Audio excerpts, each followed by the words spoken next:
नमस्कार दोस्तों। आज हम आपके लिए लेकर आए हैं एक ऐसी दिल छू लेने वाली कहानी जो हमें सिखाती है कि असली महानता शोहरत में नहीं बल्कि इंसानियत और परिवार के प्यार में होती है। ये कहानी है रफीक की, एक ऐसे मशहूर कलाकार की जिसकी आवाज ने पूरी दुनिया को अपना दीवाना बना दिया, लेकिन जिसका दिल हमेशा अपने घर और अपनों के लिए धड़कता रहा।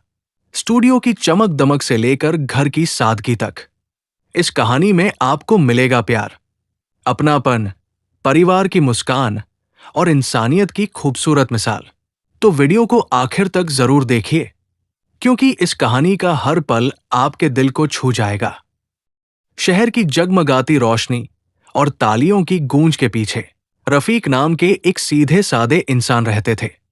उनकी आवाज में जादू था जिसे पूरी दुनिया सुनती थी, लेकिन उनका असली सुकून उनके छोटे से घर की चारदीवारी में बसता था।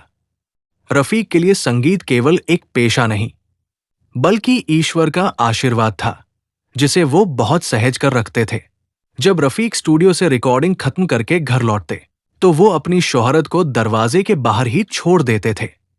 जैसे ही वो आंगन में कदम रखते, उनका बेटा साहिल दौड़कर उनके गले लग जाता।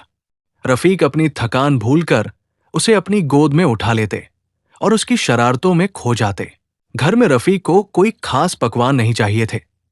उनकी पत्नी बिल्किस जब सादी दाल और चावल परोसती, तो वो उसे ही दुनिया का सबसे बड़ा जायका मानते थे।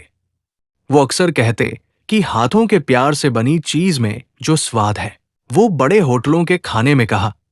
शाम के वक्त रफीक अपनी बेटी जोया के साथ कैरम खेलना कभी नहीं भूलते थे।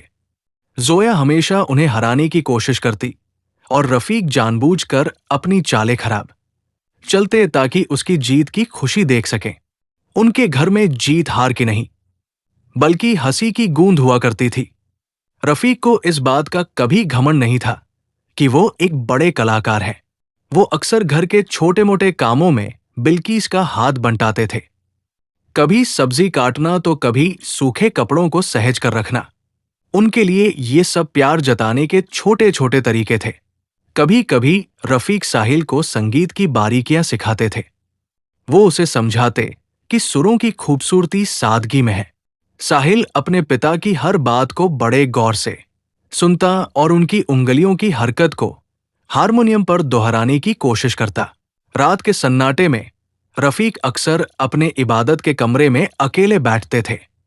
वो घंटों खुदा का शुक्रिया अदा करते कि उन्हें इतना प्यारा परिवार और इतनी सुरीली आवाज मिली।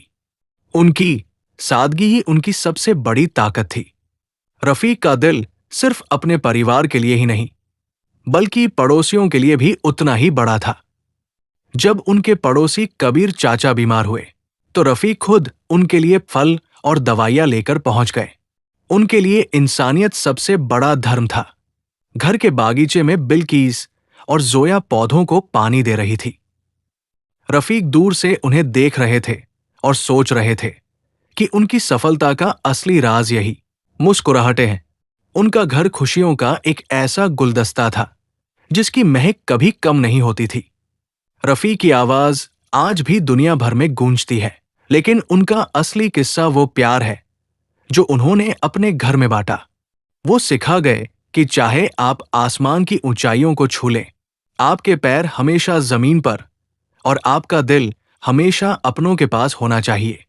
दोस्तों, रफी की ये कहानी हमें यही सिखाती है कि जिंदगी की असली दौलत नाम और शोहरत नहीं, बल्कि अपने परिवार का प्यार, सादगी और इंसानियत होती है। अगर आपको ये कहानी दिल को छू गई हो, तो वीडियो को लाइक करें, अपने दोस्तों और परिवार के साथ शेयर करें और ऐसे ही दिल छू लेने वाली कहानियों के लिए हमारे चैनल को सब्सक्राइब करना न भूलें। नीचे कमेंट करके जरूर बताइए कि इस कहानी का कौन सा हिस्सा आपको सबसे ज्यादा पसंद आया। मिलते हैं अगली एक और खूबसूरत कहानी के साथ। धन्यवाद।